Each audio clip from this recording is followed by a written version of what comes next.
क्या आप जानते हैं भारत के पास दुनिया का 7th largest exclusive economic zone EEZ है, यानी हमारे पास 2.37 मिलियन स्क्वायर किलोमीटर का समुद्री खजाना है। लेकिन सवाल ये है, क्या हम इस समंदर को सस्टेनेबली यूज कर रहे हैं? अब इसका जवाब आया है।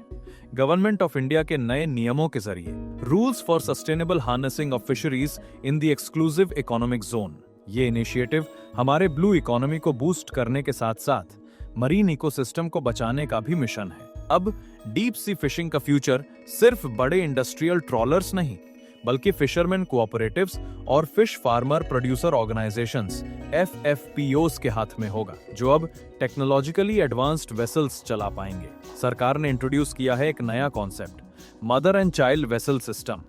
मतलब मिड सी ट्रांसशिपमेंट होगा, लेकिन स्ट्रिक्ट मॉनिटरिंग के साथ, ताकि इल्लीगल फिशिंग और ओवर एक्सप्लॉयटेशन को रोका जा सके।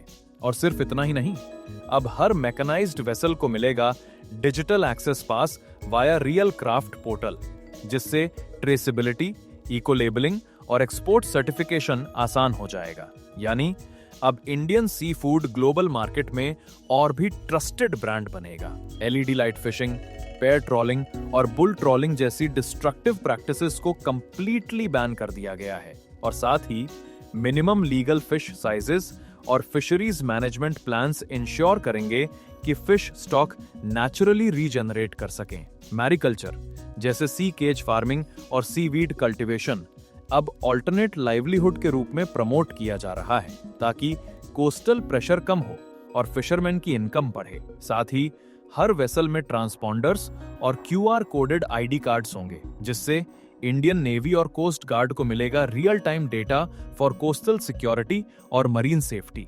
तो अगली बार जब आप किसी सी फूड एक्सपोर्ट या ब्लू इकोनॉमी न्यूज पढ़ें, याद रखिए, ये सिर्फ मछलियों की कहानी नहीं, बल्कि इंडियाज सस्टेनेबल ओशन फ्यूचर की कहानी है।